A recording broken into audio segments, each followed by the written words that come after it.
খুব চমৎকার চমৎকার কিছু কথা বলেছেন, এগুলো একটু স্মরণ করতে চাই আমি। উনি বলেছেন যে share holder is share holder. সে কিভাবে শেয়ার হোল্ডার হয়েছে এটা পরে দেখা যাবে। এটা পরে কেন, এটা তো আগেই এক্সপোজ হয়ে গেছে।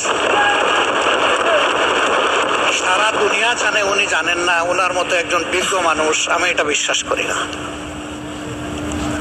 এই ব্যাংক থেকে উনি একা নিয়েছেন তার নিজের নামেই ৮২,০০০ কোটি টাকা, আর তার সমুদয় শেয়ার যেগুলা তিনি কিনেছেন ৮২% মালিক হয়ে গিয়েছেন, এগুলার মূল্য হচ্ছে মাত্র ১২,০০০ কোটি টাকা।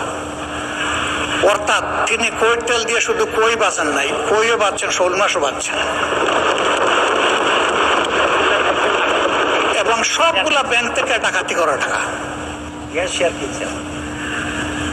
সেই শেয়ারগুলা কিভাবে হস্তান্তর হয়েছে তিনি একটা প্রতিষ্ঠানের নাম এখানে বলেছেন, সবগুলা বলে দিলে ভালো হইতো। এই ধরনের সকল শেয়ার হোল্ডারের উপরে বিশেষ একটা এজেন্সির মাধ্যমে প্রচন্ড চাপ ক্রিয়েট করে তাদেরকে বাধ্য করা হয়েছে তাদের শেয়ার হস্তান্তর করতে। এরা তো হস্তান্তরের জন্য এই শেয়ারগুলা কিনে, তারা যুগ যুগ ধরে এই ব্যাংকের সাথে ছিল এবং যথারীতি এই ব্যাংক সবাইকে স্যাটিসফ্যাক্টরি সার্ভিস দিয়ে চলছিল, ডিভিডেন্ড দিয়ে চলছিল। একটা মাত্র ব্যাংক, যে ব্যাংক তারল্য সংকটে অন্য ব্যাংকেও হেল্প করত, এইভাবে ব্যাংকটা ডাকাতি করে আজকে এটাকে একদম দেউলিয়া করা হয়েছে।